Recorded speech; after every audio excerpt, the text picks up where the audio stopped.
J'espère que je pourrai répondre à vos attentes. Alors bien sûr, je vais aborder un sujet extrêmement important et en même temps délicat, qui est celui de la mort. Malheureusement, un sujet que aujourd'hui dans notre société, même parfois dans notre Église, on met un peu trop de côté et qui est tellement important.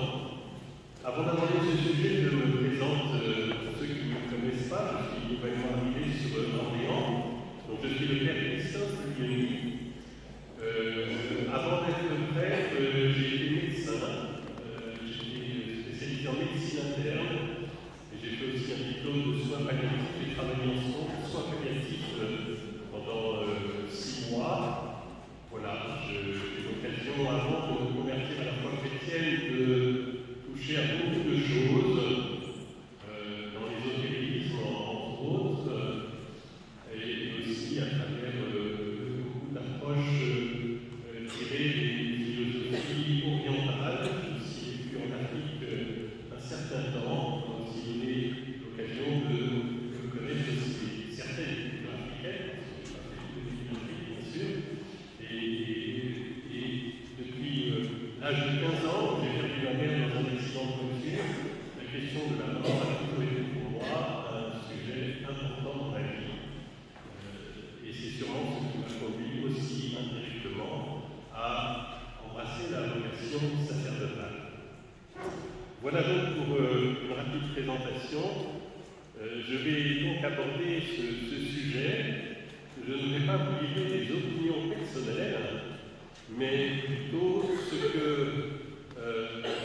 la foi et cette longue tradition de l'Église depuis plus de 2000 ans a permis d'acquérir comme éclairage sur ce qu'est la mort, ce qui se passe au moment de la mort et la façon de pouvoir communiquer, de rester en relation avec les défunts. Il y aura donc 2 parties dans mon enseignement. La première partie, que se passe-t-il au moment de la mort? Et la deuxième partie, comment communiquer avec les défunts? Voilà, 2 parties assez simples. J'espère ne pas être trop dense dans mon propos. Cette conférence va être enregistrée. D'ailleurs, je vais sortir mon smartphone pour l'enregistrer, je vais faire tout de suite. Mais elle est aussi enregistrée par un autre.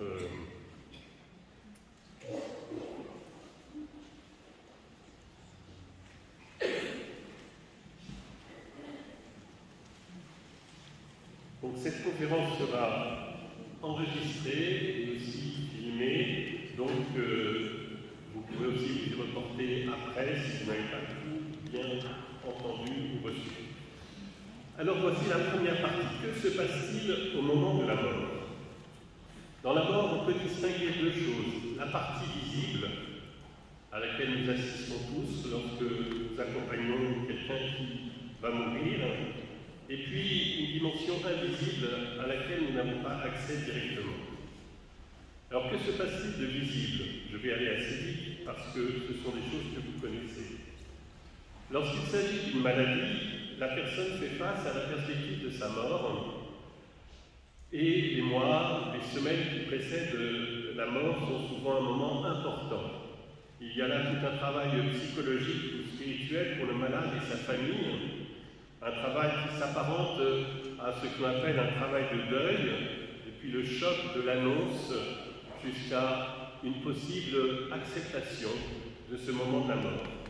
Certains le savent certainement, c'est Elisabeth Kubler-Ross, une psychiatre américaine d'origine suisse, qui a la première formalisé un peu, systématisé ce parcours psychologique des personnes en fin de vie.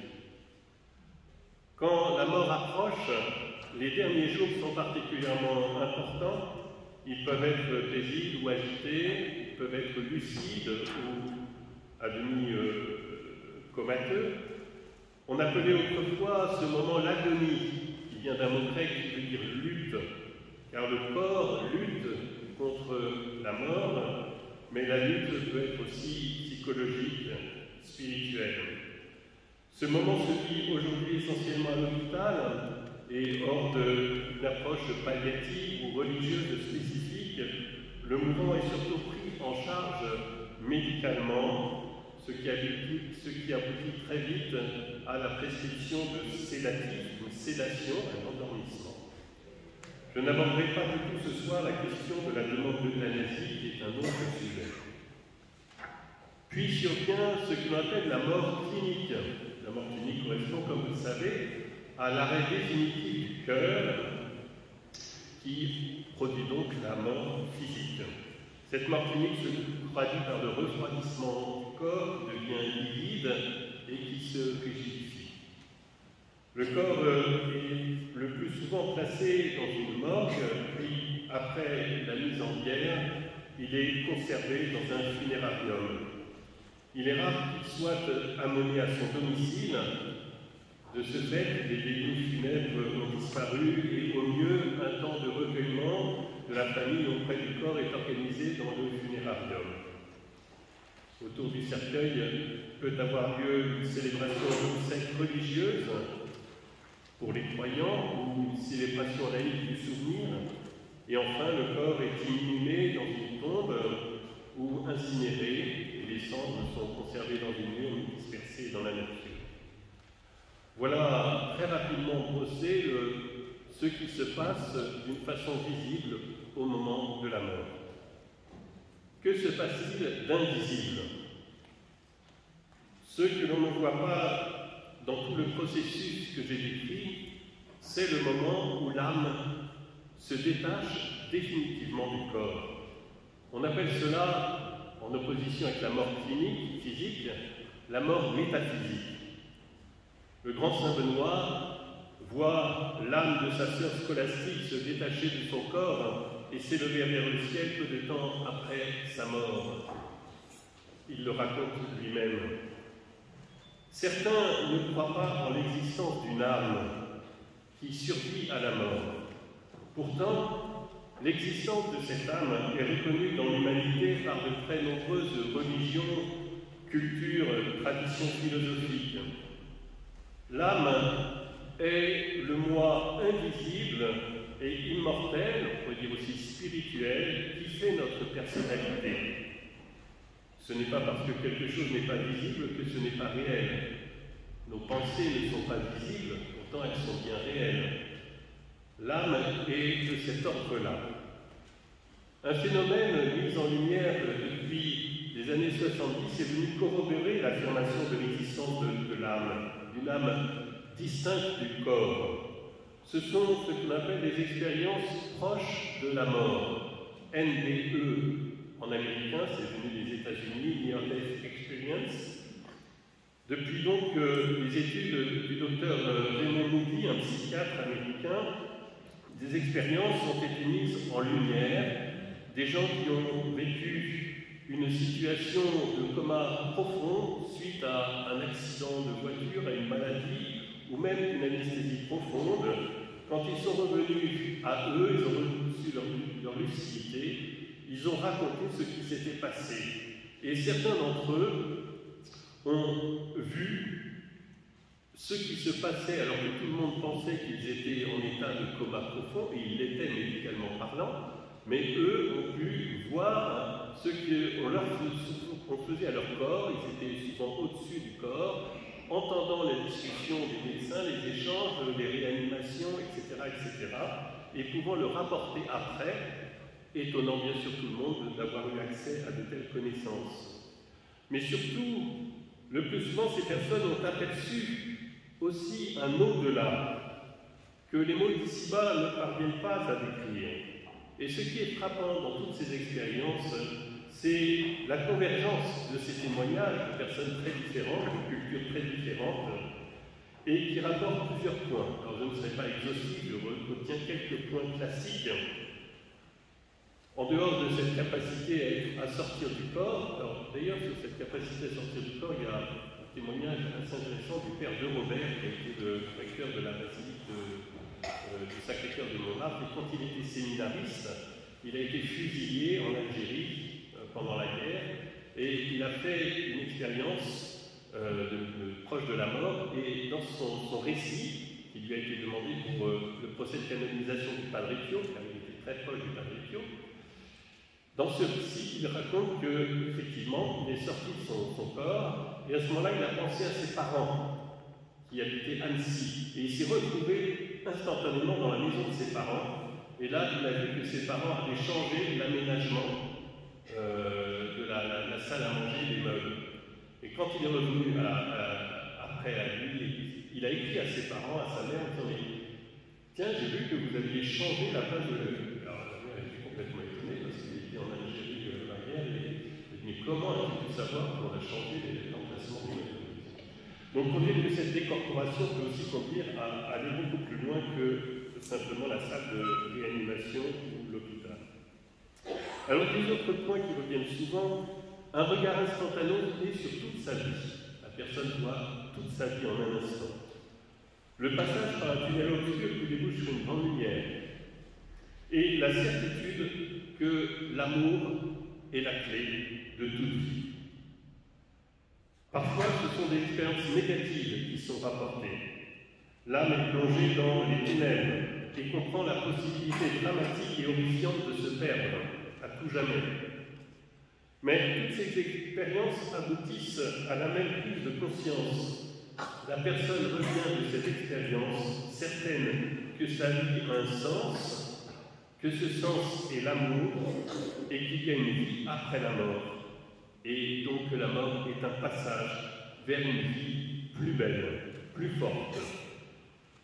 Et enfin, la plupart de ces gens sont certains qu'il leur faut abandonner la superficialité de leur vie pour revenir à l'essentiel, c'est-à-dire l'amour du prochain et l'amour de Dieu. On revient au commandement de l'Évangile, le plus grand et le seul commandement qui est sur tous les jours, tu aimeras Dieu de tout ton cœur et ton prochain comme toi-même. Ces expériences commandent donc l'existence de cette âme distincte du corps, cette partie vivante et invisible qui fait le cœur de notre personnalité. Et ces expériences aident à prendre conscience qu'il y a un au-delà du monde visible que nous connaissons par nos sens. Nos sens sont limités, bien sûr, on voit, on entend, mais il y a un au-delà de ce que perçoivent nos sens. Mais toutes ces expériences ne privent pas la mort en tant que telle, puisque ces personnes, justement, ne sont pas mortes pour apporter cela. J'ajoute une remarque. Il y a des personnes qui cherchent à faire des expériences de décorporation à l'aide de techniques respiratoires ou méditatives. On appelle cela des voyages astraux dans les milieux ésotériques. Je vous dis, c'est très dangereux. Beaucoup de personnes qui essaient cela finissent en hôpital psychiatrique. Ne vous lancez jamais dans ces expériences, elles ne vous apporteront rien, elles ne peuvent vous apporter que des déboires. Je ferme la parenthèse. Alors, peut-il y avoir un délai entre la mort clinique, l'arrêt du cœur, et la mort métaphysique, ce détachement définitif de l'âme? Beaucoup admettent qu'il y a un laps de temps entre la mort clinique et la mort métaphysique, qui peut aller de quelques minutes à quelques jours. Pourquoi est-ce important de le savoir? Parce que dans ce laps de temps, l'âme ne s'est pas encore déterminée sur sa destinée définitive. Je vais y revenir dans un instant. Il y a donc un enjeu important pour le défunt. Consciente de cela, l'Église a développé une tradition de veillée funéraire, y compris après la mort, pendant plusieurs jours auprès du défunt, dans des chapelles ardentes ou d'autres formes de prière, afin de prier et d'aider le défunt à entrer dans ce chemin définitif. Cette tradition s'est beaucoup perdue aujourd'hui parce que l'enjeu spirituel de la mort, l'enjeu invisible, est aujourd'hui ignoré. Le médical et l'émotionnel ont pris le dessus. Alors justement, quel est l'enjeu spirituel de la mort? Je l'ai évoqué il y a un instant. Si la mort a un tel impact sur nous, sur notre vie, sur notre société, c'est parce qu'il y a un grand et grave enjeu. Cet enjeu, c'est celui de notre destinée au-delà de la terre, notre destinée pour toujours. Cet enjeu devrait occuper toute notre vie. C'est à notre mort que notre destinée s'oriente définitivement. C'est au cours de notre vie que nous préparons cela. C'est ce que l'on appelle le jugement particulier. Au moment où l'âme est définitivement séparée du corps, au moment de la mort métaphysique, elle va être jugée. Saint Paul écrit ceci: « Car il nous faudra tous apparaître à découvert devant le tribunal du Christ, pour que chacun soit rétribué selon ce qu'il a fait, soit en bien, soit en mal, pendant qu'il était dans son corps. » Deuxième épître aux Corinthiens, chapitre 5, versets 9 et 10. Cette image du tribunal utilisée par Paul a conduit à de fausses représentations. Celle d'un Dieu qui siégerait dans un tribunal à l'image du tribunal terrestre. Ce n'est pas du tout cela. Non, ce jugement est une mise en lumière de la vie de la personne. La personne voit en quelques instants toute sa vie dans les moindres détails. C'est une forme de connaissance que nous n'avons pas ici-bas. C'est une forme de connaissance qui est donnée par la lumière de Dieu à l'âme spirituelle. C'est-à-dire qu'à ce moment-là, elle comprend et voit avec évidence le bien qu'elle a fait, le bien qu'elle n'a pas fait, le mal et les erreurs qu'elle a commis, de même que les conséquences de tout cela. Elle voit aussi ce qui a été pardonné par Dieu quand elle a demandé pardon, et le mal qui demeure encore en elle. C'est un jugement dans le sens où cette lumière lui révèle de façon indiscutable, évidente pour elle, ce qu'a été sa vie. C'est un verdict, mais qui n'a pas pour but d'accuser, ni de condamner. C'est la vérité pure, juste et sainte sur sa vie. Cette vérité peut être douloureuse à accueillir quand l'âme prend conscience de ce qu'elle a gâché dans sa vie. Mais l'âme sait que cette lumière qui lui révèle cela est celle d'un Dieu qui l'aime et qui veut la sauver. Alors de deux choses l'une, soit l'âme accepte la vérité qui se révèle à elle et choisit de se laisser sauver par ce Dieu qu'elle sait infiniment bon. Elle choisit alors le salut que Dieu lui offre. Soit l'âme refuse cette lumière de vérité, elle choisit de la fuir et ainsi de se précipiter dans les ténèbres, ce qu'on appelle la damnation, l'enfer. Je vais revenir sur la question du salut, sur ces différentes possibilités qui sont données à l'âme au moment de son jugement. Mais avant cela se pose une autre question. Peut-on aider le mourant ou le défunt à se préparer à son jugement? Pour se préparer à son jugement, la personne doit chercher à se réconcilier avec sa propre vie, avec les autres et avec Dieu. On ne revient pas en arrière, on ne refait pas sa vie. Comment être en vérité face à face avec ses erreurs ou ses fautes passées? Ceux qui connaissent le Christ savent que Dieu donne toujours la possibilité de se racheter lorsque c'est nécessaire.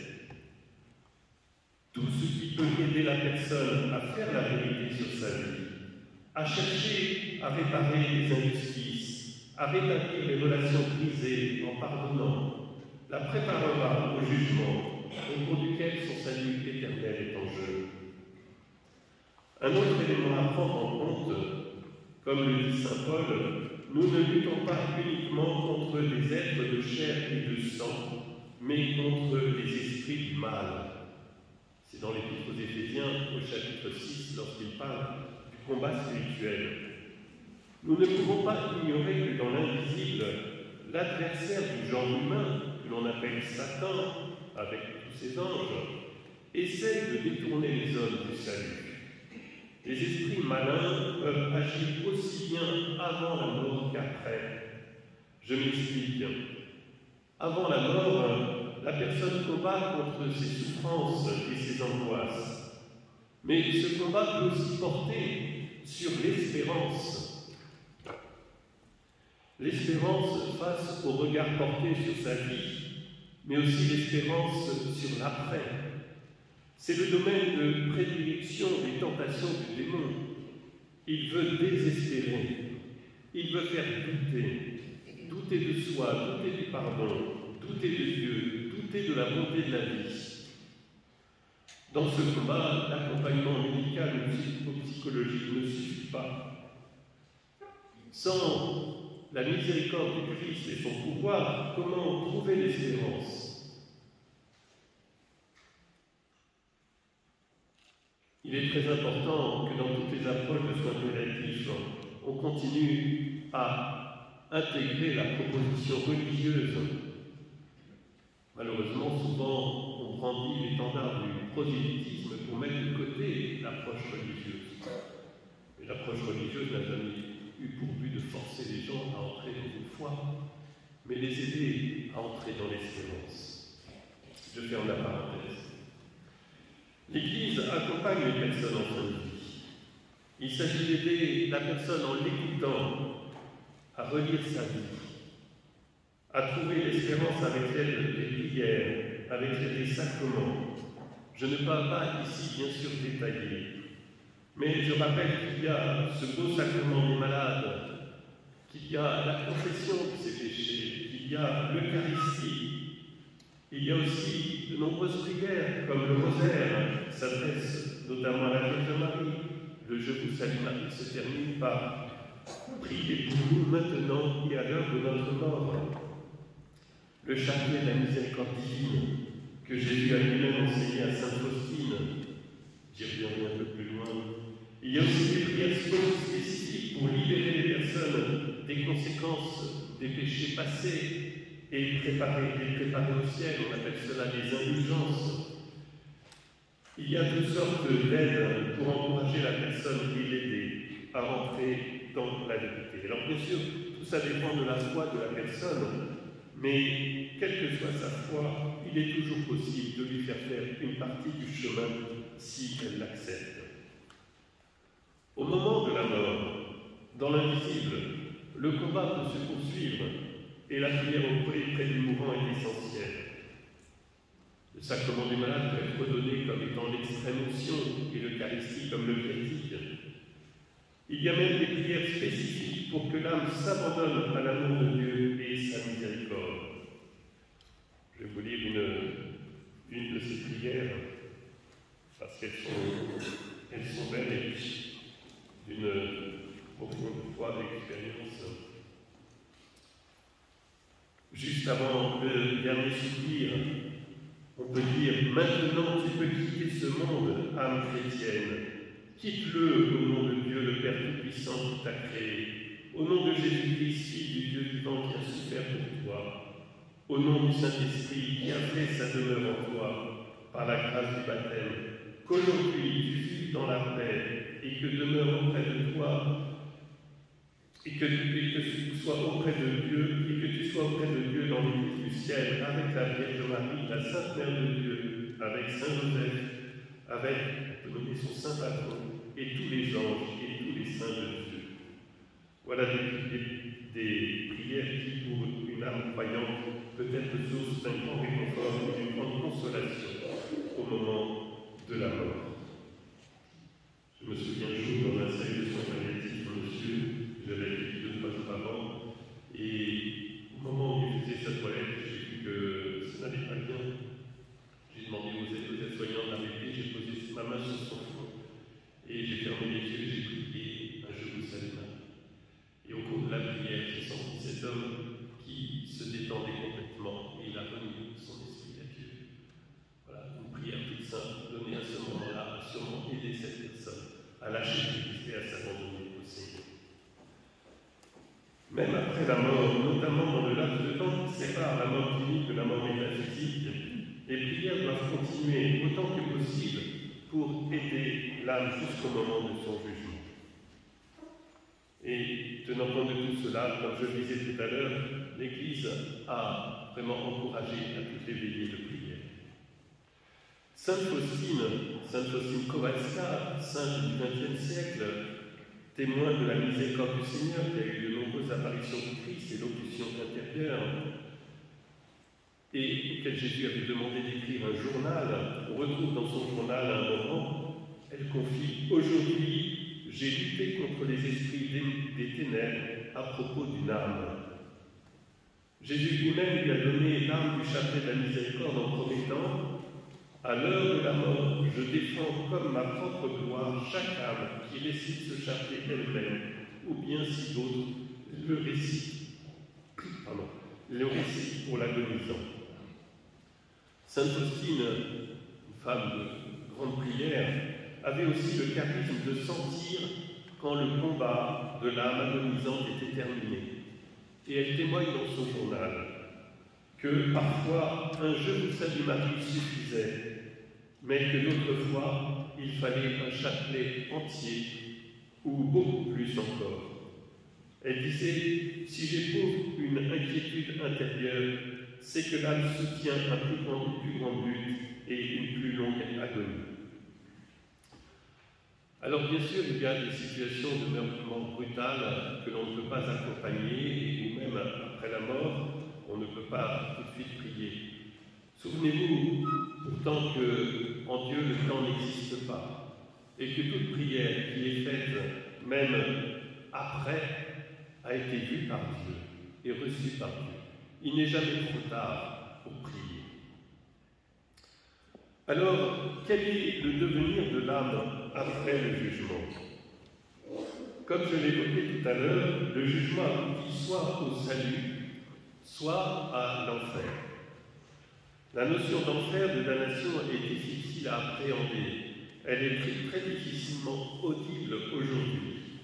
Et pour cause, si Dieu est amour, comment peut-on imaginer qu'il ait créé l'enfer ou qu'il envoie des gens en enfer pour toujours?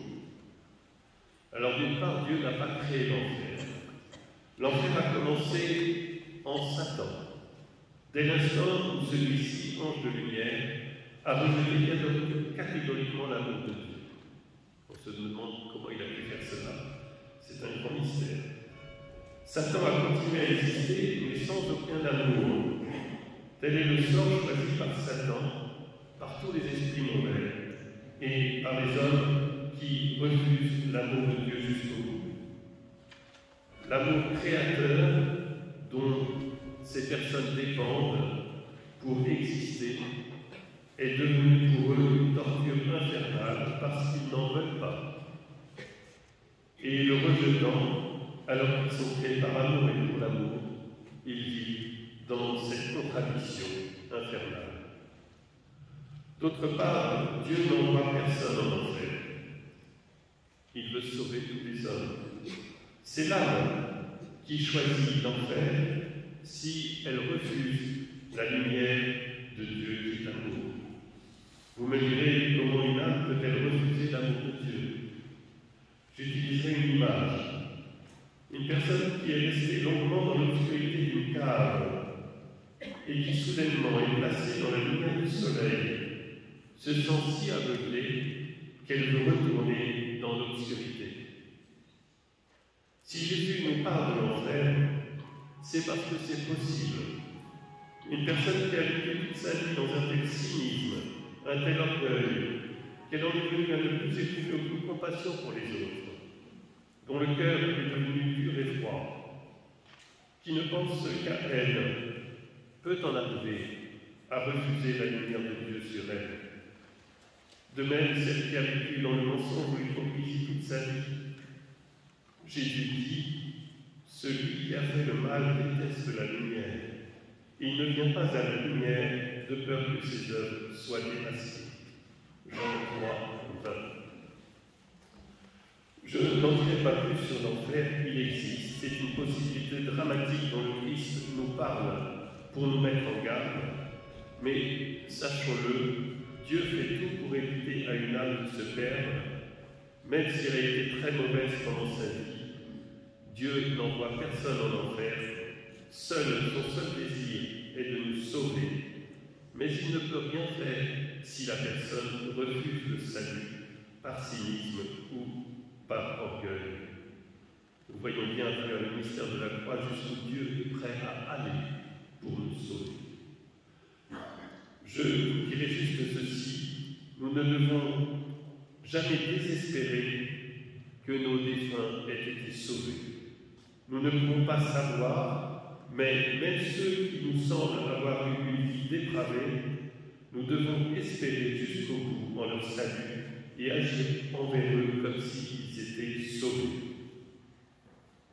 Alors regardons maintenant la situation des âmes qui sont sauvées, de celles qui accueillent ce jugement de Dieu et se laissent sauver par lui. Cela conduit cette âme soit à aller au ciel, dans la joie éternelle et définitive avec tous les saints et tous les anges. C'est le cas des personnes qui ont vécu saintement sur la terre. L'amour de Dieu peut les pénétrer totalement, car elles sont humbles, charitables et confiantes. Au moment où leur âme est placée dans la lumière divine du jugement, leur humilité, leur droiture, leur confiance permet à l'amour de Dieu de les mener au ciel.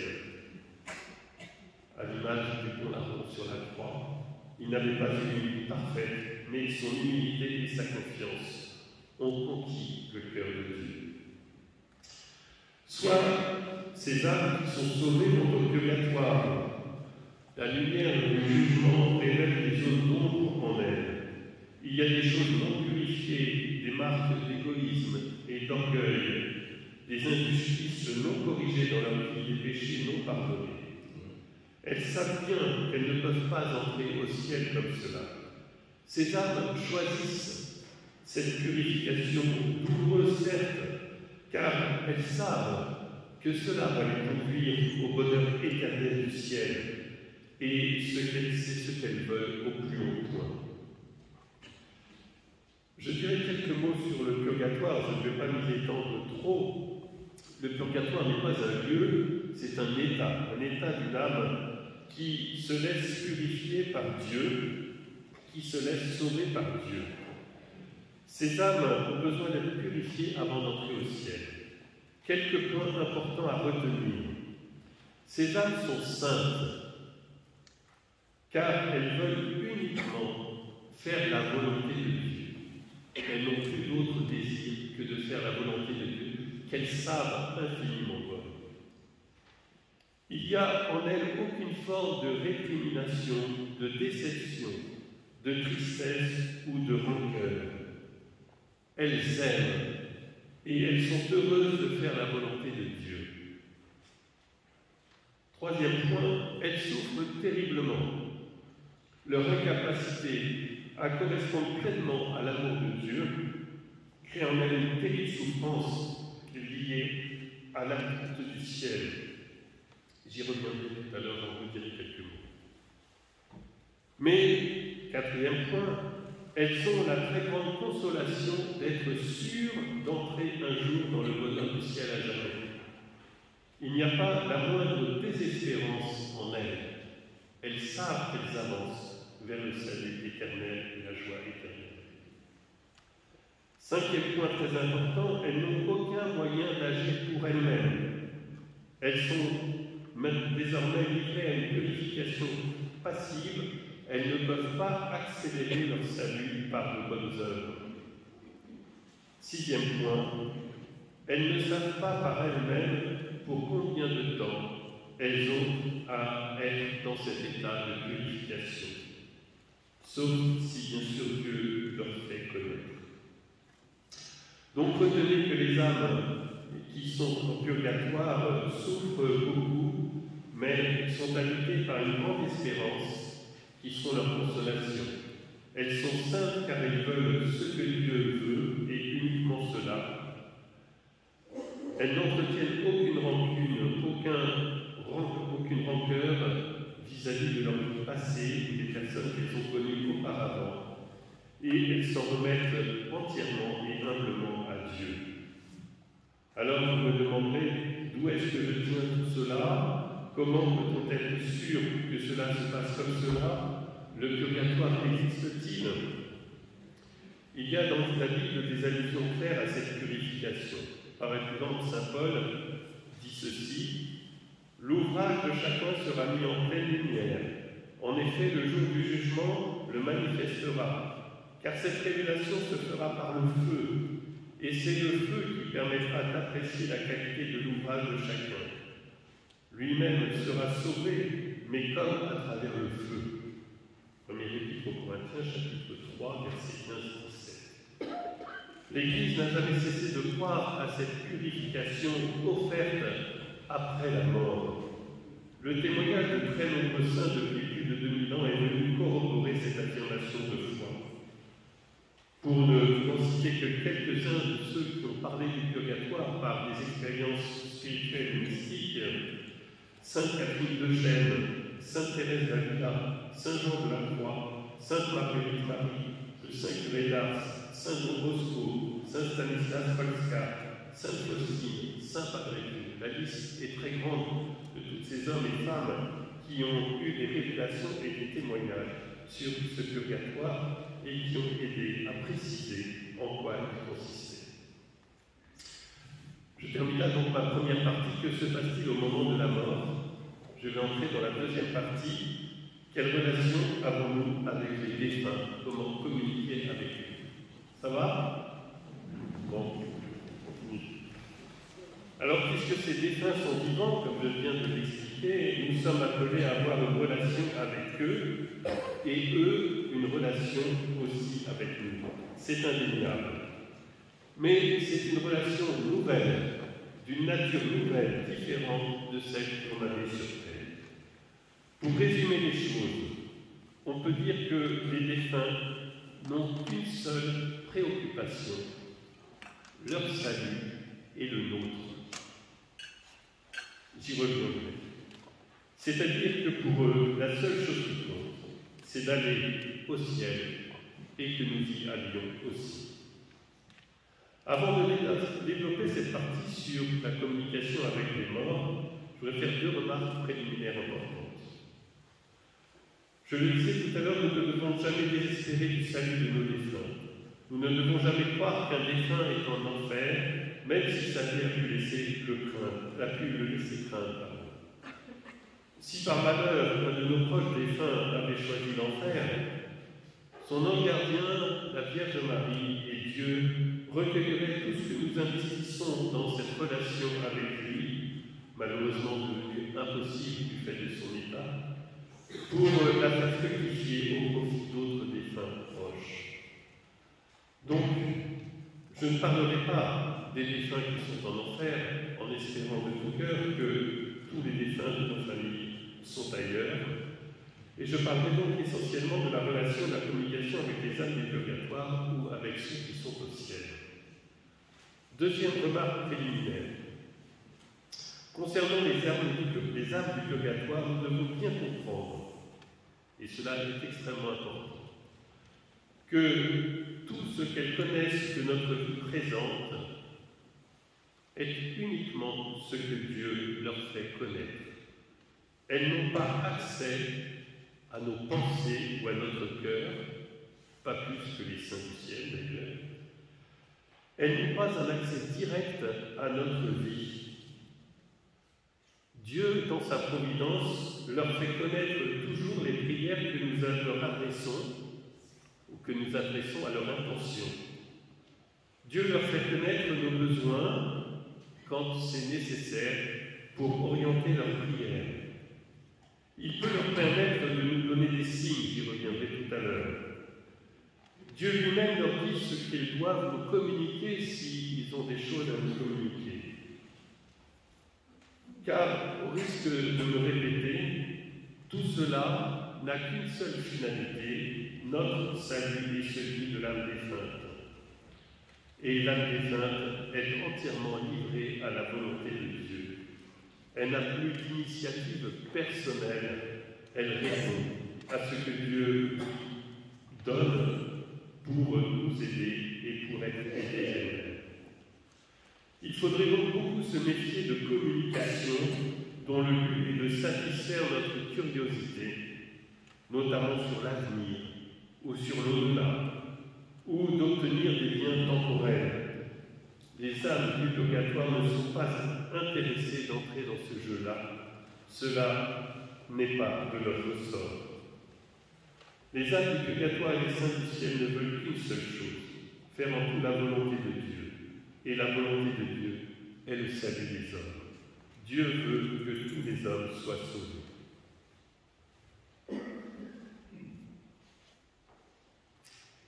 Ce que veulent les défunts, c'est aller au ciel et que nous nous y préparions le mieux.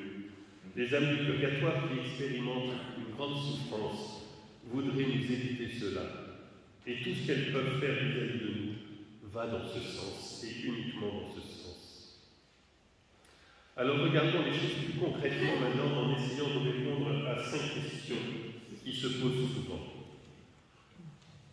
Premièrement, peut-on avoir des signes venant des défunts? Dans la très grande majorité des cas, les défunts ne se manifestent pas à nous sur Terre d'une façon sensible. Ils agissent, mais sans se manifester, sans se faire connaître. Cependant, il peut arriver que des défunts se manifestent. Nous ne devons pas le nier, nous ne devons pas en avoir peur, nous ne devons pas le refuser. Nous ne devons pas non plus le rechercher. Mais nous devons nous souvenir que ce n'est pas la volonté du défunt, mais la volonté de Dieu pour le salut du défunt ou pour le nôtre. Alors ne me demandez pas pourquoi Dieu permet pour un tel et un tel de se manifester. Je ne sais pas.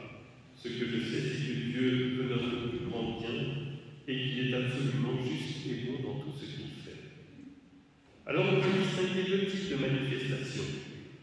Des manifestations visibles, apparitions ou auditions, ou alors des signes, c'est-à-dire des éléments qui nous laissent penser à l'action du défunt. Regardons d'abord les manifestations. Un de mes amis avait perdu brutalement son fils Dominique, 8 ans, qui s'était noyé. Le grand-père était inconsolable. Il a entendu par la suite, distinctement, par 2 fois, une voix qu'il a clairement reconnue comme étant celle de son petit-fils, et qui lui disait « Papy, arrête d'être triste, je suis heureux, je suis au ciel. » Parfois, les âmes peuvent se manifester aussi visiblement. De très nombreux saints ont eu de ces manifestations et les ont rapportées. Mais aussi des personnes plus ordinaires. Et dans la vie de l'Église, certaines personnes ont reçu de Dieu une mission particulière vis-à-vis des âmes du purgatoire. Dieu permet à des âmes de se manifester à ces personnes qui ont pour mission de prier pour elles et de rappeler à l'Église et au monde qu'il est important de prier pour les âmes défuntes. Je fais tout de suite une distinction extrêmement importante. Les manifestations dont je parle ici n'ont rien à voir avec le spiritisme ou la voyance. Dans le spiritisme, le spirit appelle les défunts. Il demande aux défunts de se manifester.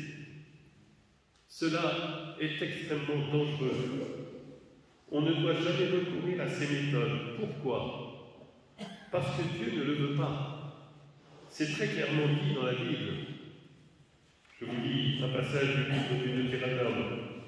On ne trouvera chez toi personne qui use de magie, interroge les spectres et les esprits, ou consulte les morts, car quiconque fait cela est en abomination pour le Seigneur. Et si Dieu ne le veut pas, les âmes défuntes ne le veulent pas non plus, puisqu'elles ne veulent faire que la volonté de Dieu. Et donc, si elles ne répondent pas à ces séances de spiritisme, qui répond? Eh bien, ce sont les esprits des ténèbres qui se font passer pour les défunts. Leur but, détourner les hommes de Dieu et les lier à ce monde occulte. Le spiritisme éloigne les gens de la foi et de Dieu. on met sa confiance dans des esprits qu'on interroge. Mais au lieu d'apprendre à discerner la volonté de Dieu, ces gens cherchent des réponses toutes faites. Ce serait tellement facile que les défunts me guident dans ma vie et que je n'ai plus ce travail à faire intérieurement pour discerner où est la volonté de Dieu sur ma vie. Toutes ces approches sont animées par une curiosité malsaine et idolâtre tous ces pouvoirs paranormaux. J'aurais beaucoup de choses à raconter sur la nature et le danger du spiritisme. Comme je vous l'ai dit, j'y ai personnellement touché et j'y ai même été fasciné. Et le Seigneur, dans sa grande miséricorde, m'a ouvert les yeux, mais je ne vais pas raconter cela ce soir, ce serait trop long. J'en reviens donc aux manifestations non recherchées des âmes défuntes. Les âmes défuntes ne sont pas dans l'affectif ou la gentillesse. Elles nous aiment plus que jamais, mais d'un amour purifié de toute sensiblerie, d'un amour épuré, qui ne voit que l'essentiel, leur salut et le nôtre. Et c'est uniquement dans cette perspective que Dieu permet à des âmes de se manifester. Dans le domaine des manifestations, il y a la question des manifestations troublantes. Nous avons tous entendu parler de maisons hantées, de meubles qui bougent, de bruits bizarres, de pas, de cris. Nous avons tous entendu parler de cela. Dans l'immense majorité des cas, ces manifestations ne sont pas dues à des âmes défuntes, mais à des esprits mauvais. Ça se passe dans des lieux où il y a eu souvent des péchés graves, meurtres, violences, graves injustices, pratiques occultes. Ce sont ces graves péchés qui ont ouvert la porte à des manifestations des esprits mauvais. Ces esprits veulent faire peur et nuire aux personnes qui sont là. Le remède, c'est la prière de délivrance et l'exorcisme.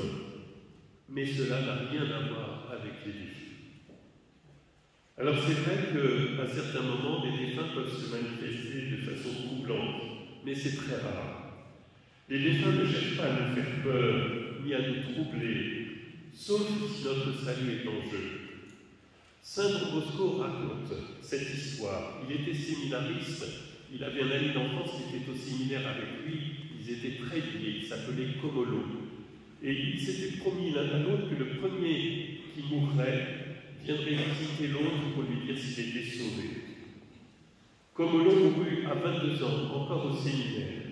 La nuit qui suivit son décès, c'est Don Bosco qui raconte cela, vers minuit, tout le dortoir du séminaire fut réveillé brutalement par un bruit terrible qui dura très longtemps, puis fut suivi d'une vive lumière qui envahit le dortoir et une parole que tout le monde n'a pas entendue, mais que Don Bosco a entendue très clairement. Bosco, je suis sauvé. Don Bosco, qui avait une vingtaine d'années, fut tellement terrifié par cela qu'il tomba malade dans les jours qui suivirent. Il se demanda pourquoi Comolo s'était manifesté de cette façon si troublante. Il a eu deux réponses. Comolo savait que certains séminaristes du séminaire menaient une vie qui n'était pas à la hauteur de ce qu'ils devaient vivre.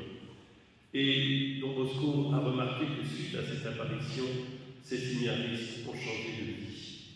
Et la deuxième chose que Don Bosco a retenue, c'est qu'il ne faut jamais faire une telle promesse de ce que l'un ou l'autre se manifeste après la mort. Dieu a voulu lui faire comprendre cela et il l'a retenu toute sa vie. Donc, ces manifestations troublantes sont très rares de la part des défunts. La plupart du temps, ce sont des manifestations beaucoup plus simples et beaucoup plus faciles à comprendre. En dehors des manifestations, il peut y avoir des signes. Les âmes du purgatoire, comme je le disais, ne connaissent pas nos vies par elles-mêmes. Elles reçoivent ce que Dieu leur fait connaître. Mais elles savent quand nous prions pour elles, parce que Dieu leur fait savoir. Et elles ont souci de nous aider. C'est ainsi que lorsque nous les prions et que nous prions pour elles, eh bien, elles peuvent être amenées à faire connaître d'une façon indirecte leur réponse. Combien d'hommes, de femmes, d'enfants ont trouvé la foi dans les mois qui ont suivi le décès d'un proche qui était croyant? On ne fait pas toujours le lien. Et d'ailleurs, les défunts ne veulent pas attirer le regard sur eux. Ils veulent que nous rencontrions le Christ.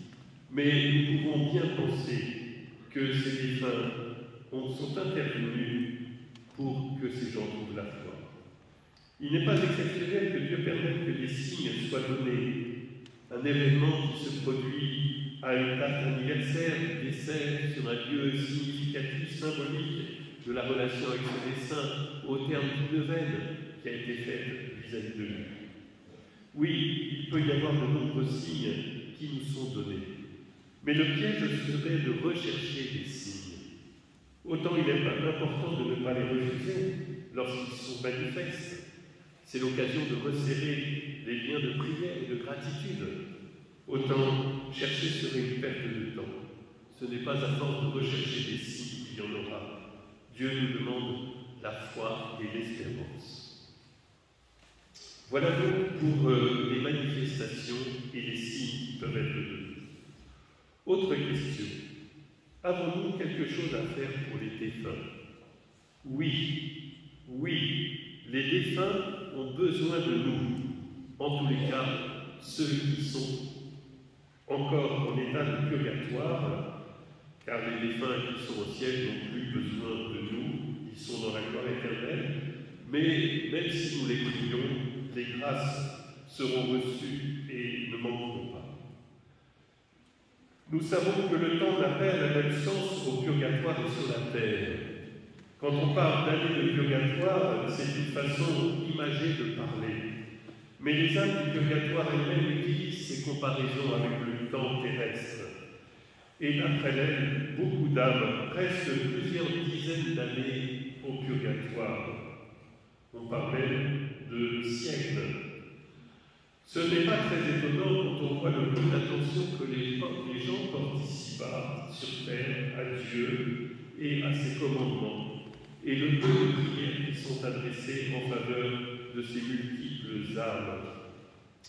Nous devons savoir qu'une âme qui est au purgatoire ne peut rien faire pour elle-même, je l'ai déjà dit. Elle ne peut pas se purifier par ses propres actions. Sa purification est passive. Les âmes du purgatoire prient beaucoup. Je dirais qu'elles n'ont que ça à faire. Mais elles ne peuvent plus rien faire pour elles-mêmes. Sainte Catherine de Gênes, laïque et mystique du XVIe siècle, a été conduite par Dieu à connaître ce que vivaient les âmes du purgatoire à travers des expériences spirituelles et mystiques. Elle écrit un célèbre traité du purgatoire. Elle exprime la situation des âmes du purgatoire en disant, je cite, « Elles n'ont plus aucun retour sur elles-mêmes. » Ou encore, « Elles sont incapables de se préoccuper d'elles-mêmes. » Ou encore, « Elles n'ont plus aucun amour-propre. » C'est pourquoi elles ont besoin de nous et attendent de nous des prières et des actes d'offrande. Un mot sur la souffrance des âmes du purgatoire. Il me semble que la meilleure façon pour essayer de la comprendre est la célèbre parole de saint Augustin dans ses Confessions.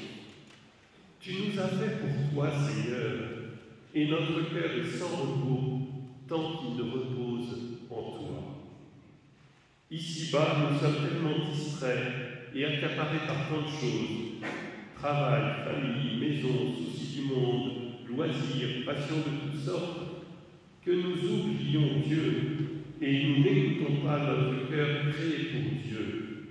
Il est comme envahi de roses. Au purgatoire, l'âme n'a plus aucune forme de distraction possible. Elle n'a aucune initiative propre possible. Elle est face à son désir immense de Dieu. Et ce désir la travaille et la purifie à chaque instant. Mais c'est comme une soif et une faim qui la brûle dans la mesure où elle ne peut pas les satisfaire. Et plus elle meurt en étant éloignée de Dieu, et plus sa souffrance est longue et douloureuse. l'âme du purgatoire reçoit des consolations qu'elle compare souvent à un rafraîchissement, un baume. Ces consolations viennent de son ange gardien, de la Vierge Marie et des saints. Mais nos prières et nos offrandes pour elle sont extrêmement importantes pour accélérer son entrée dans le ciel et la soulager de ses souffrances.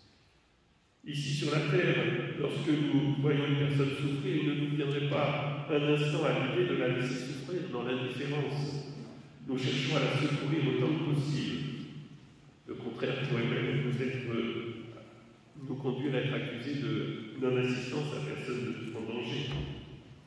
Alors, sachant que ces défunts souffrent et ne peuvent rien faire pour eux-mêmes, pour leur soulagement, ne devons-nous pas leur montrer notre amour en les soulageant? Chers amis, nos émotions, nos sentiments, nos larmes, nos souvenirs pour les défunts ne peuvent en rien les aider. Ces sentiments et ces souvenirs n'ont rien de mauvais, bien sûr, mais ils ne peuvent rien faire pour soulager les souffrances des défunts. Qu'est-ce qui peut les aider? Tous les actes de foi, d'espérance ou de charité que nous ferons à leur intention. En premier lieu, je le rappelle, il y a l'offrande de la messe, car la messe est le sacrifice du Christ pour le salut des hommes et la remise des péchés. C'est le plus puissant moyen de salut. La messe a une puissance infinie de salut. Mais malheureusement, nous ne sommes pas réceptifs ou peu réceptifs. Et moins le défunt a pratiqué la messe avec ferveur sur cette terre, moins il en recevra les fruits. Il faudra célébrer parfois bien des messes pour aider les défunts à accélérer leur chemin vers le ciel. Toute famille croyante et pratiquante devrait faire célébrer 10, 20, 30 messes pour leurs défunts. Ne pas le faire, c'est vraiment passer à côté du plus grand remède et du plus grand bien que nous pouvons faire pour les âmes qui nous ont quittés. En second lieu, toutes les prières possibles, le rosaire bien sûr, mais le chapelet de la miséricorde, j'en ai parlé tout à l'heure, l'adoration eucharistique, et toutes les prières sont bonnes pour soulager le défunt. On peut aussi demander ce qu'on appelle une indulgence plénière pour le défunt, ce qui lui obtient le ciel directement. Mais parmi les conditions, et on ne le dit pas suffisamment, il y en a une qui est souvent justement passée sous silence. Celui qui demande une indulgence plénière doit être en état de grâce, c'est-à-dire qu'il doit avoir reçu une sérieuse confession, dit sérieuse, pas une petite confession superficielle, mais surtout, et c'est bien précisé, avoir la disposition intérieure du détachement complet du péché, même seulement véniel, même vis-à-vis des péchés légers. Ce n'est donc pas si facile que cela d'obtenir une indulgence plénière pour un défunt. Ça demande un travail intérieur aussi sur soi qu'on ne doit pas passer sous silence. En troisième lieu, tous les actes de charité, tous les actes d'amour que nous pouvons faire à leur intention va les aider fortement. Et en dernier lieu, l'acceptation de toutes les contrariétés et toutes les épreuves que nous rencontrons dans notre vie peuvent être offertes pour les âmes du purgatoire. Si nous acceptons de les supporter par charité, avec patience, en offrant cet effort pour nos défunts, ils en recevront une aide précieuse.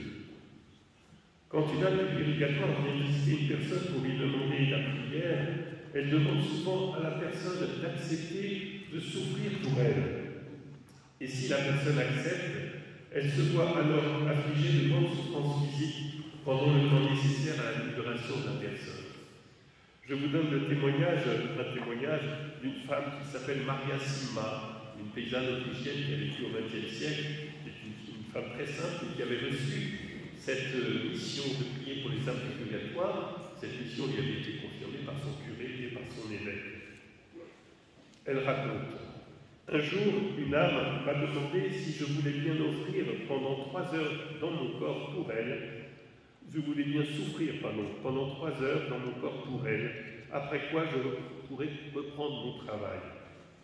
Je me suis dit que si tout était fini au bout de 3 heures, je pouvais bien accepter. Pendant ces 3 heures, j'ai eu l'impression que cela durait plutôt 3 jours, tellement c'était douloureux. Mais à la fin, en regardant ma montre, je vis que cela n'avait effectivement duré que 3 heures. L'âme m'a dit qu'en acceptant cette souffrance avec amour pendant 3 heures, je lui avais épargné 20 ans de purgatoire. Pourquoi la souffrance sur la terre a-t-elle une telle force de salut? Lorsqu'elle est acceptée par amour avec patience, la souffrance signifie l'absence totale d'égoïsme et de vanité. Et elle conduit à un amour pur et totalement désintéressé. Si j'accepte de souffrir, je n'en tire aucun intérêt personnel, au contraire. Donc il ne peut y avoir aucun amour propre, aucun intéressement. C'est un amour gratuit. Et c'est cet amour purifié par la souffrance qui porte le fruit de salut. 3 heures de souffrance gratuite acceptée par simple amour, dans le secret, personne ne l'a su avant qu'elle raconte cette histoire, libère une âme de 20 ans de purgatoire. C'est la passion de Jésus qui donne la clé de tout cela. Elle a duré moins de 24 heures et a sauvé tous les hommes. Toute souffrance humaine acceptée avec patience peut trouver en Jésus un chemin de l'amour rédempteur, peut devenir source de salut. Et donc toutes nos petites souffrances ou contrariétés, si nous acceptons de les vivre avec patience, par amour, en pensant aux âmes défuntes, elles porteront un fruit inimaginable. Il y a encore une chose très importante, c'est la réparation des injustices commises ici-bas. Beaucoup de témoignages rapportent l'histoire d'âmes du purgatoire qui se sont manifestées pour demander qu'une injustice qu'elles avaient commise sur terre puisse être réparée, sans quoi elles ne pourraient pas aller au ciel. De quoi parle-t-on? D'une injustice commise et non réparée vis-à-vis d'autres personnes, touchant leurs biens, leur réputation, leur carrière, leur vie sociale, un bien malhonnêtement acquis, un héritage injustement perçu, une calomnie, une trahison, etc. Il est certain qu'une âme ne peut pas être au ciel tant que perdure sur terre une injustice dont elle est la cause et tant que perdure la conséquence de cette injustice. C'est pourquoi le purgatoire de ces personnes peut être très long si les conséquences sont durables, parfois sur plusieurs générations. Maria Sima, que j'évoquais tout à l'heure, raconte que bien des fois, une âme du purgatoire lui a demandé d'aller dans tel ou tel village, visiter son père, son fils, son frère, pour leur demander de rendre telle propriété, telle somme, tel objet, que dans tel lieu elle s'était procurée d'une façon injuste. Parce qu'elle ne pouvait pas être délivrée du purgatoire tant que cette injustice n'était pas réparée. Souvent, les familles ne connaissaient même pas les détails que Maria Sima leur rapportait, ce qui était pour elles la preuve que le message venait bien du défunt. Parfois, à l'inverse, le défunt vient alerter un proche qui a commis une injustice afin qu'il la répare avant de mourir. Cela nous conduit à la question suivante. Excusez-moi, j'ai un petit besoin de bouche.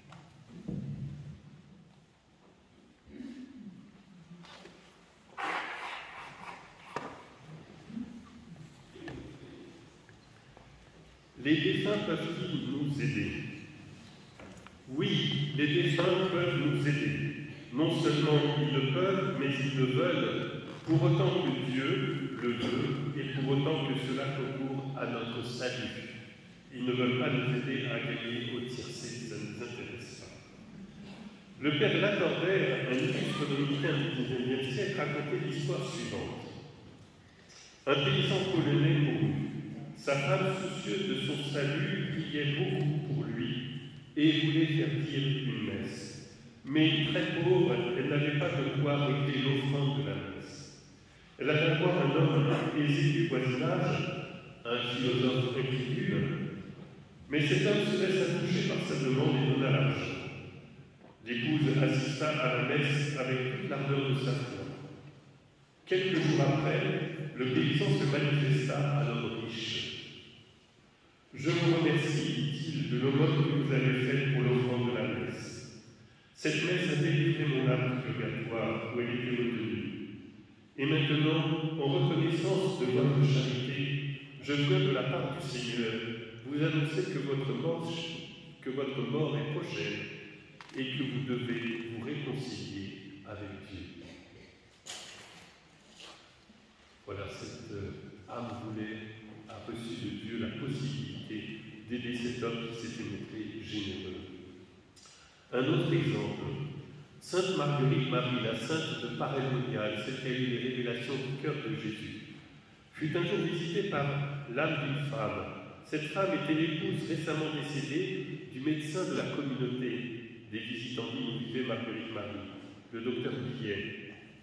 Cette âme demande à la sainte des prières et aussi qu'elle avertisse son mari de 2 choses secrètes concernant la justice et le salut. Marguerite Marie raconte sa vision à la mère supérieure et lui demande l'autorisation de faire ce que l'âme du purgatoire avait demandé. Mais la mère supérieure ne prend pas cela au sérieux et lui refuse l'autorisation. La nuit suivante, un bruit si horrible se fait entendre dans la chambre de la mère supérieure que celle-ci se sent mourir d'effroi et appelle les sœurs à son secours. Revenue à elle, elle se repent de son incrédulité. Elle va elle-même prévenir le médecin des 2 choses qui avaient été révélées à Sainte Marguerite Marie par son épouse défunte. Le docteur Guillet reconnut que la vie venait bien de Dieu et il le mit à profit. On ne sait pas de quoi il s'agissait précisément, mais le message est clair, il s'agissait d'une question de justice et de salut. Soit la défunte avait commis une injustice qui la retenait au purgatoire, soit c'était son mari et il lui fallait la réparer avant de mourir. Réparer une injustice ici-bas avant de mourir est une chose capitale, comme je l'ai dit tout à l'heure. Les âmes du purgatoire peuvent nous aider en nous protégeant, en nous guérissant ou en nous donnant d'autres bienfaits. Les exemples sont nombreux, mais rien de magique dans tout cela. Parmi un des exemples les plus illustres, je voudrais évoquer celui de l'abbé Huguet à Montligeon, à la fin du XIXe siècle, au début du XXe. Ce prêtre, donc dans la campagne française, était soucieux de ses paroissiens et cherchait à leur offrir du travail, parce que beaucoup vivaient dans la misère et cherchaient à partir pour essayer de trouver du travail. Sensibilisé à la prière pour les âmes du purgatoire suite à plusieurs décès rapprochés dans sa propre famille, il se mit à promouvoir la prière pour les défunts, leur demandant en retour du travail pour tous ses paroissiens. L'abbé Huguet eut alors l'idée de lancer une imprimerie qui se développa si bien qu'elle put fournir du travail à tous les paroissiens de son village. Ainsi naissait le sanctuaire Notre-Dame de Montligeon, consacré à la prière pour les âmes du purgatoire. L'abbé Huguet écrira « Je cherchais à concilier ce double but de faire prier pour les âmes délaissées et en retour obtenir par elles le moyen de faire vivre les ouvriers. » Oui, ces âmes avaient répondu aux besoins de cet homme qui cherchait à aider les ouvriers, en échange de quoi il leur apprenait aussi à prier pour les âmes du purgatoire. Autre question, les âmes des défunts peuvent-elles nous nuire, nous causer des soucis? Non, les défunts ne peuvent pas nous nuire. Ils sont dans la volonté de Dieu. Dans beaucoup de religions païennes, on attribue aux ancêtres la possibilité de nuire à leurs descendants sur terre. Il faut donc chercher à s'attribuer les bonnes grâces des ancêtres par l'intermédiaire de chamans, de sorciers, de médiums et de toutes sortes de pratiques d'offrande. Les gens vivent alors dans la peur des défunts. Ils imaginent qu'ils sont toujours autoritaires ou exigeants, comme ils l'étaient sur terre. Ils craignent une vengeance de leur part. Ils sont dans la superstition par rapport à toutes ces pratiques. Ces croyances ont développé tout un imaginaire sur des âmes errantes qui parcourent la terre, où elles continuent à reproduire ce qu'elles ont vécu sur la terre. Ce sont des conceptions erronées et imaginaires sur la mort. Les défunts ne veulent que le salut, que le bien. Même les défunts qui auraient refusé le salut et sont en enfer n'ont pas le droit de nous nuire. Dieu ne le permet pas. Encore une fois, même si la manifestation d'un défunt prenait des allures troublantes, ce qui, comme je le disais, est très rare, ce ne serait jamais pour nous nuire, mais en vue d'attirer notre attention sur eux, pour leur salut et pour le nôtre. Je le redis, dans la quasi-totalité des cas, de telles manifestations viennent des esprits des ténèbres et non pas des défunts. Il faut faire appel à des personnes expérimentées, et s'il s'avérait que cela vient d'un défunt, il faudrait chercher à comprendre ce que le défunt attend. Ce qu'il veut, c'est que l'on prie pour lui et que l'on se convertisse nous-mêmes. Ainsi, seuls les esprits mauvais peuvent nuire aux hommes, et les esprits mauvais veulent notre malheur et notre perte. Ils peuvent nuire d'autant plus qu'ils trouvent des gens qui vivent dans le péché, car le péché est le domaine des esprits mauvais. La personne ici-bas qui est complice du péché, qui se laisse aller au mal, qui entretient un lien avec une forme de mal, ouvre la porte à l'action de ces esprits mauvais. Les esprits des ténèbres cherchent à détourner les hommes de Dieu et à les rendre prisonniers du mal, afin qu'ils se perdent. Les spirites, les médiums, les sorciers, les devins, les radiesthésistes, toutes ces personnes qui se tournent vers le monde occulte, même si elles sont animées de bonnes intentions, cela n'a rien à voir, se rendent complices de ce monde de ténèbres. Elles ouvrent la porte à l'action de ces esprits. Que ce soit volontairement ou malgré elles deviennent une porte d'entrée à l'œuvre des esprits du mal. C'est pourquoi nous devons vraiment être très vigilants à ça. La médiumnité ou la radiesthésie, c'est-à-dire le fait d'avoir certains pouvoirs, n'est pas en soi un mal. Les gens qui ont ces pouvoirs ne les ont pas cherchés le plus souvent. Mais le fait de les chercher, de chercher ces pouvoirs, de les cultiver et de les utiliser, cela est vraiment mauvais. Car cela met en relation avec ce monde occulte sur lequel ces personnes n'ont aucune prise. Dieu, ses anges et les saints du ciel demandent de ne pas faire cela, de ne pas faire appel à ces pouvoirs, car ils nous mettent en danger et nous lient avec ce monde. Il nous faut être très fermes sur ces questions. Je terminerai en disant que si des doutes existent sur une situation troublante, il faut faire appel à un bon exorciste pour faire la clarté sur la situation et avoir les prières adaptées. Les situations sont si nombreuses qu'on ne peut pas les évoquer toutes, bien sûr, ce soir. Voilà, je pense que j'ai suffisamment parlé. J'espère que je ne vous ai pas lassé. En tous les cas, j'ai essayé de redonner quelques éléments sur ce que notre tradition chrétienne nous apprend sur la mort et après. Certains d'entre vous peuvent avoir écrit des questions au cours de cet échange, de cette communication. Si vous avez des questions, merci de me les faire remonter pour prendre quelques instants d'échange. Voilà, les personnes passent pour les questions.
effectivement, c'est une personne qui avait reçu cette mission et qui était visitée par les âmes purgatoires.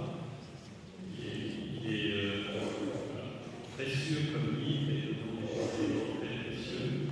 Puis un autre livre beaucoup plus petit et plus anecdotique, mais qui est très intéressant aussi, qui s'appelle L'étonnant secret des âmes purgatoires, qui est un dialogue entre Sœur Emmanuel et Maria Silma, dont j'ai parlé tout à l'heure, et qui fait écho aussi à l'expérience de cette femme dans la visite des âmes purgatoires.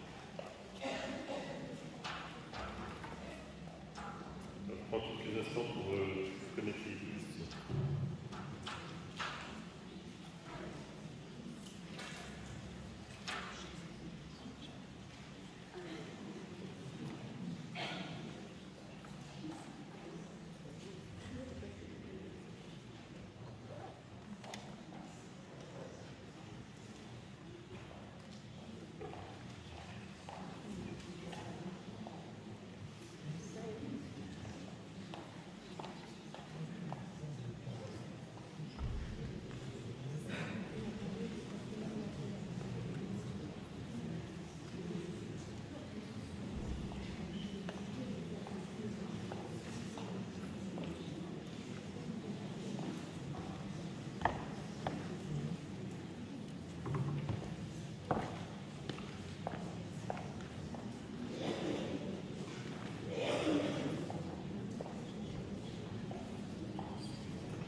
Pour toutes vos questions, qui sont très intéressantes, bien sûr.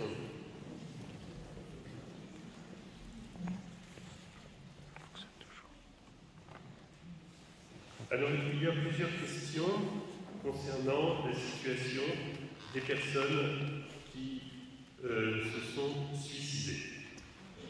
C'est une question effectivement à la fois délicate et douloureuse, car c'est une forme de mort particulièrement traumatique, y compris pour, et peut-être encore plus pour ceux qui restent.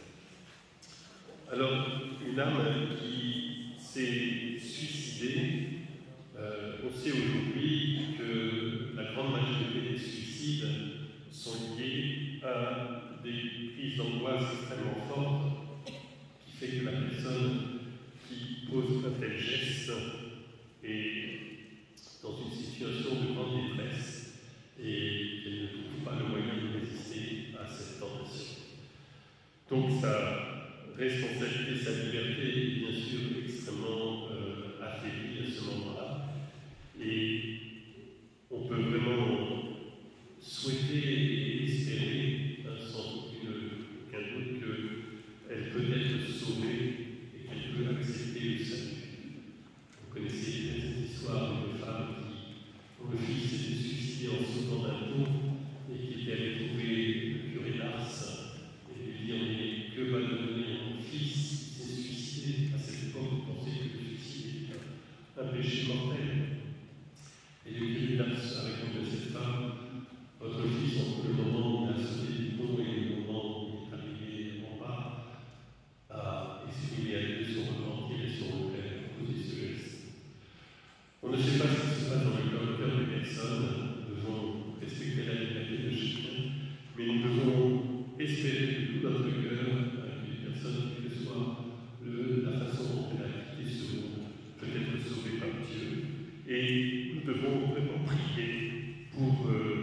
défunts dont la mort a été brutale, soit suicide, soit accident brutal, donc parfois la personne peut être responsable par un excès d'alcool, etc., etc. Nous ne devons pas nous décourager, nous devons prier pour elle et garder confiance. Il y a des situations aussi où des personnes perdent d'affilée plusieurs proches et d'une façon qui peut paraître particulièrement douloureuse et injuste. En tout cela, il n'y a pas de réponse toute faite. Au départ de personnes proches, c'est toujours une souffrance. Nous n'avons pas de mots à dire, sinon que tout ce que nous pouvons faire pour rester dans l'espérance et la confiance, tout ce que nous pouvons faire pour nous tourner vers Dieu et prier, peut aider à dépasser le moment de révolte, le moment d'anéantissement que peut représenter ces morts difficiles, injustes, y compris la mort des enfants. Ne désespérons pas non plus si la personne était incroyante sur cette terre. Bien sûr, cela rend forcément les choses plus difficiles et plus compliquées, mais encore une fois, de l'autre côté, il y a un moment où la personne est mise en face de l'évidence de l'amour de Dieu et peut se laisser totalement retourner devant cette réalité qu'elle découvre, car souvent l'incroyance en ce monde est liée à des mauvaises compréhensions ou des blessures qui sont liées à l'expérience de la personne. Donc ne désespérons jamais du salut d'une personne, même si les circonstances de sa mort ou de sa vie ont été à l'encontre de la foi et à l'encontre de ce que nous estimons comme devant être bien. Nous ne pouvons pas savoir si l'âme défunte est au ciel, au purgatoire ou en enfer. C'est une chose qui ne nous est pas accessible. Mais nous savons que nos prières, nos actes d'offrande, de charité, tous nos actes de patience envers toutes ces âmes porteront du fruit, soit pour l'âme si elle est au purgatoire, si elle est déjà au ciel, ces prières, ces actes d'offrande porteront du fruit pour d'autres âmes. Dieu s'en servira pour sauver d'autres personnes. Donc nous n'avons jamais à hésiter devant la disparition de quelqu'un de notre entourage, et même de façon plus générale, nous devons prier pour ces âmes défuntes. Nous devons faire quelque chose de régulier, c'est que chaque Eucharistie, on prie pour les défunts. Les moines, dans toute leur prière, associent les âmes défuntes, et nous devons prendre l'habitude d'associer dans nos prières la prière pour les défunts, et nous devons accepter cette indigence, cette pauvreté que nous avons de ne pas savoir. Mais si Dieu nous laisse dans cette non-connaissance, c'est peut-être pour que nous soyons plus généreux dans nos prières et que nous prions davantage. Que deviennent les âmes des fœtus décédés ou avortés? Alors, je n'ai pas compris là-dessus. Paraît-il que les démons peuvent les utiliser à leur service. Alors ça, absolument pas. Ça, c'est l'imaginaire que voilà. Et ceux qui meurent, les fœtus ou les embryons qui meurent spontanément ou après l'avortement, sont accueillis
Et si on a des doutes, eh bien, il faut le partager avec les personnes qui ont cette expérience, parce qu'on reconnaît en général une âme, la façon dont elle se manifeste et de ce qu'elle demande et ce qu'elle dit, et rien que cela peut permettre de savoir s'il s'agit effectivement d'une âme défunte ou d'un esprit mauvais. Jamais un esprit mauvais ne nous demandera de prier pour lui, alors que c'est à peu près la chose qui intéresse le plus une âme du purgatoire. Donc, en fonction de ce qui est dit, de ce qui est manifesté par l'âme, on peut reconnaître avec quasi-certitude cette manifestation. Et encore une fois, cette manifestation n'a qu'un seul but, le salut de l'âme ou notre salut. Il n'y a pas d'autre but à ces manifestations de Dieu.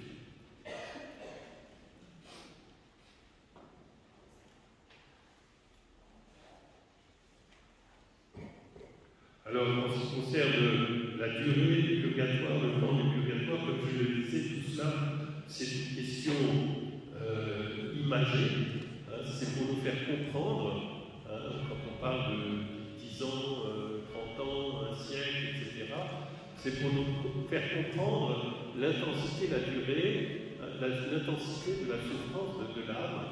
Plus l'âme est éloignée de Dieu, plus elle va ressentir cette souffrance comme intense, et plus elle va comparer ça de la durée. Elle va le comparer à la durée terrestre quand elle veut communiquer avec nous, nous allons comprendre quelque chose.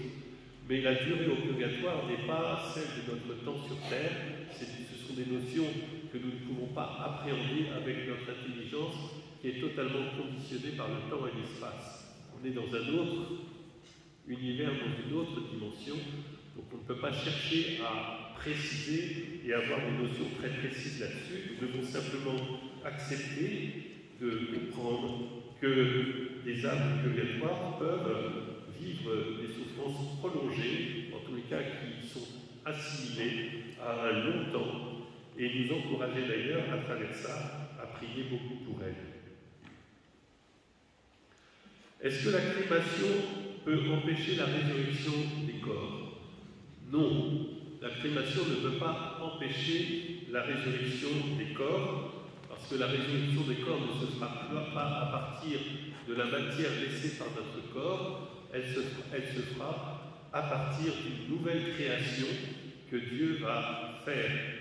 Notre âme sera glorifiée en Dieu, totalement glorifiée, et elle recevra un corps glorifié. C'est un corps libéré de toute vulnérabilité, de toute souffrance, de toute mort, mais ce corps ne sera pas le corps mis en terre ce sera un nouveau corps dans une nouvelle création. Donc la crémation n'empêche absolument pas la résurrection de la chair plus tard. Cependant, si l'Église a toujours considéré que la crémation n'était pas le choix privilégié, c'est pour que justement nous ayons à cœur de respecter ce corps et de manifester par l'inhumation du corps le fait que ce corps est appelé à ressusciter. Même si ce n'est pas ce corps matériellement parlant, mais symboliquement, c'est ce corps qui va ressusciter. Quand Jésus ressuscite, il ressuscite avec les plaies de la croix dans ses mains et dans ses pieds et dans son côté. Non pas parce que c'est... Voilà. Mais c'est un corps nouveau qui n'est pas reconnu par les apôtres. Les apôtres ne le reconnaissent pas. C'est un corps nouveau. Et en même temps, il est porteur de tout ce que la personne a vécu sur cette terre. Donc la résurrection reste un grand mystère, mais la crémation n'empêche pas la résurrection. À une certaine époque, la crémation a été choisie par des personnes pour signifier qu'elles ne croyaient pas en la résurrection. Donc c'était un acte posé anti. Voilà, c'est pour ça qu'à un moment, l'Église a dit, personnes qui choisissent la crémation comme signe de non-croyance en la résurrection commettent un péché. Mais ce n'était pas la crémation de elle, c'était le fait qu'elle était porteuse d'un signe qui, ostentatoirement, voulait nier la création. Alors, comment peut-on aider les âmes du purgatoire alors que nous ne savons pas où elles sont, et si elles y sont? Eh bien, comme je le disais tout à l'heure, je ne vais pas trop me répéter, mais nous devons toujours considérer que nos défunts ont besoin de notre prière, et jamais notre prière sera perdue. Donc n'hésitons pas à prier pour eux.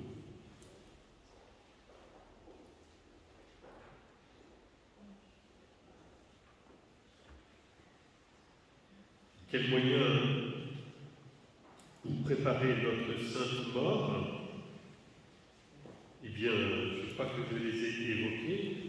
C'est d'essayer de vivre le plus possible dans la justice, dans la charité et dans la confiance en Dieu, d'être en vérité avec sa propre vie et de pouvoir trouver auprès de Dieu le chemin du pardon de ces fautes si nous en avons commis pour nous réconcilier avec Dieu et avec nous-mêmes.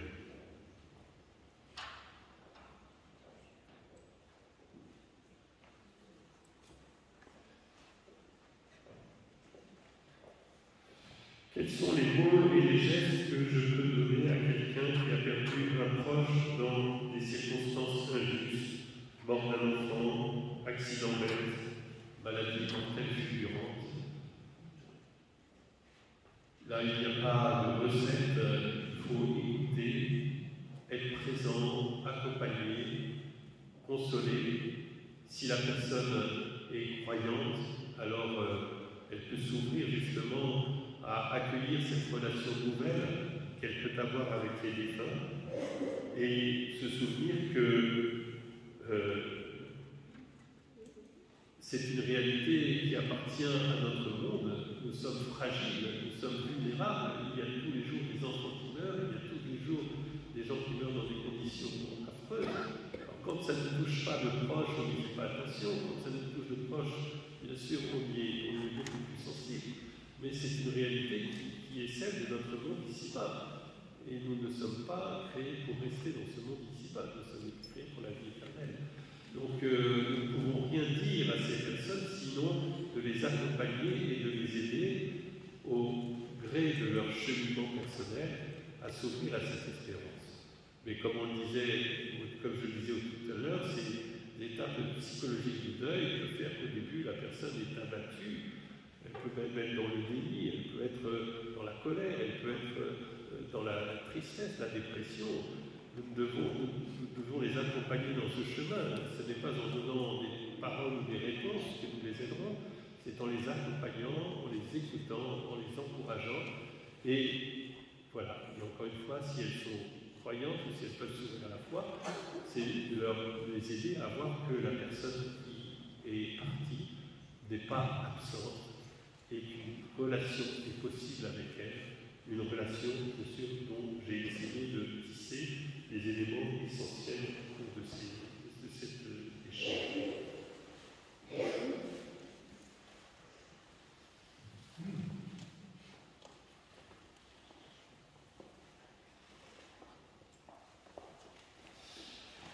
Peut-on s'habituer à la mort? Pourquoi la mort arrive-t-elle au moment où on s'y attend le moins? J'aimerais avoir entendu mon père Martin décider il y a 2 ans comment parler de la mort des non-croyants. Ce sont des questions bien sûr très très vastes.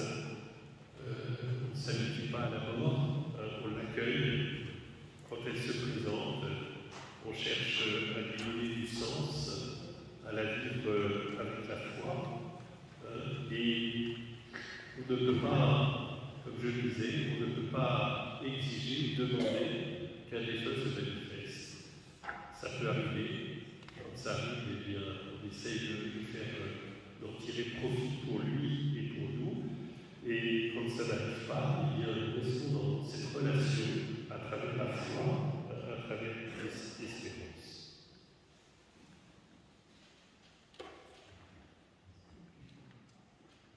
Alors, les saints du ciel, pour les âmes du purgatoire, et les aides également, les visites.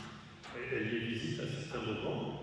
Donc, tous ceux qui sont vivants peuvent vraiment aider les âmes du purgatoire, que ce soit les saints du ciel ou nous sur la terre.